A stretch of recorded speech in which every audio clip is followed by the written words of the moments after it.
আসসালামু আলাইকুম প্রিয় দর্শক, আশা করি সবাই মহান আল্লাহ তাআলার রহমতে ভালো আছেন। আজকের ভিডিওতে আমরা আলোচনা করব ওমানে বর্তমান কোন কাজের চাহিদা সবথেকে বেশি, কোন সেক্টরে বিদেশি কর্মীদের জন্য সুযোগ রয়েছে এবং যারা বাংলাদেশ থেকে ওমানে যাওয়ার পরিকল্পনা করছেন তাদের জন্য কোন কাগজগুলো বেশি উপযুক্ত হতে পারে। অনেকে মনে করেন ওমানে শুধু নির্মাণ কাজে শ্রমিকের কাজ পাওয়া যায়, কিন্তু বাস্তবে ওমানের শ্রম বাজারে বিভিন্ন ধরনের শিল্প ও সেবা খাতে বিদেশি কর্মীদের প্রয়োজন হয়।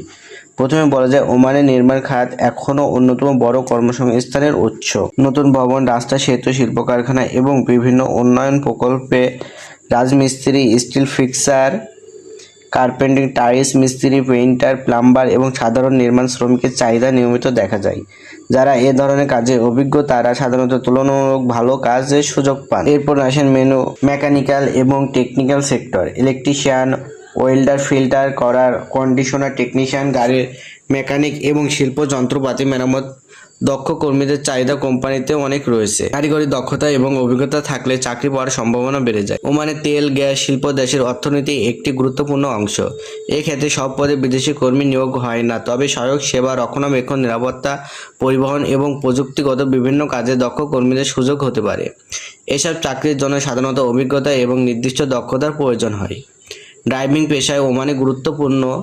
ভারী যানবাহনের চালক, ট্রাক চালক এবং কিছু ক্ষেত্রে কোম্পানির ড্রাইভারের চাহিদা বেশি থাকে। তবে এ ধরনের চাকরির জন্য বৈধ ড্রাইভিং লাইসেন্স এবং সংশ্লিষ্ট অভিজ্ঞতা প্রয়োজন হতে পারে। হোটেল, রেস্টুরেন্ট এবং পর্যটন খাতেও বিদেশি কর্মীদের সুযোগ সুবিধা বেশি রয়েছে। Cook, kitchen helper, waiter, housekeeping staff এবং ক্লিনিং কর্মীদের নিয়োগ অনেক সময় দেওয়া হয়। যারা গ্রাহক সেবা সমূহ কাজে আগ্রহী এবং মৌলিক ইংরেজি বলতে পারেন তারা এই খাতে সুবিধা পেতে পারেন। কৃষি এবং পশুপালন খাতেও কিছু কর্মসংস্থান রয়েছে। খামার, বাগান, কৃষিকাজ বিদেশি শ্রমিক নিয়োগ দেওয়া হয়। এই কাজগুলোতে শারীরিক পরিশ্রম বেশি হলেও নিয়মিত কাজের সুযোগ থাকতে পারে। অনেকে জানতে চান ওমানে কোন কাজে সবচেয়ে বেশি বেতন পাওয়া যায়। এর নির্দিষ্ট কোনো উত্তর নেই, কারণ বেতন নির্ভর করে আপনার দক্ষতা, অভিজ্ঞতা, কোম্পানির নীতি, কাজের ধরন, ওভারটাইমের উপরে। সাধারণত দক্ষ কারিগরি কর্মী এবং অভিজ্ঞ টেকনিশিয়ান নতুন বা অদক্ষ কর্মীদের তুলনায় বেশি আয় করে থাকেন। যারা প্রথমবারে ওমানে যাচ্ছেন তাদের জন্য সবচেয়ে গুরুত্বপূর্ণ বিষয় হলো বৈধ উপায়ে যাওয়া, চাকরির অফার লেটার, ভিসা, বেতন, ডিউটির সময়, থাকা খাওয়ার সুবিধা এবং অন্যান্য শর্ত ভালোভাবে বুঝে সিদ্ধান্ত নেওয়া উচিত।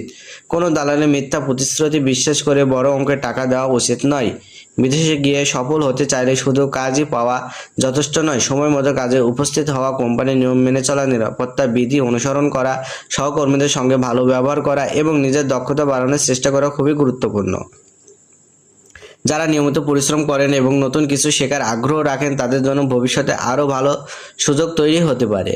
সবচেয়ে একটি বিষয় মনে রাখবেন, ওমানে শ্রম বাজার কোন ক্ষেত্রে কতজন কর্মী নেওয়া হবে বা কোন সময় কোন কাজের চাহিদা বেশি থাকবে তা সময়ের সঙ্গে পরিবর্তিত হতে পারে। তাই বিদেশে যাওয়ার আগে সর্বশেষ সরকারি নিয়ম, আপনার নিয়োগকারী প্রতিষ্ঠানের তথ্য এবং বৈধ রিক্রুটিং এজেন্সির তথ্য অবশ্যই যাচাই করে নেবেন।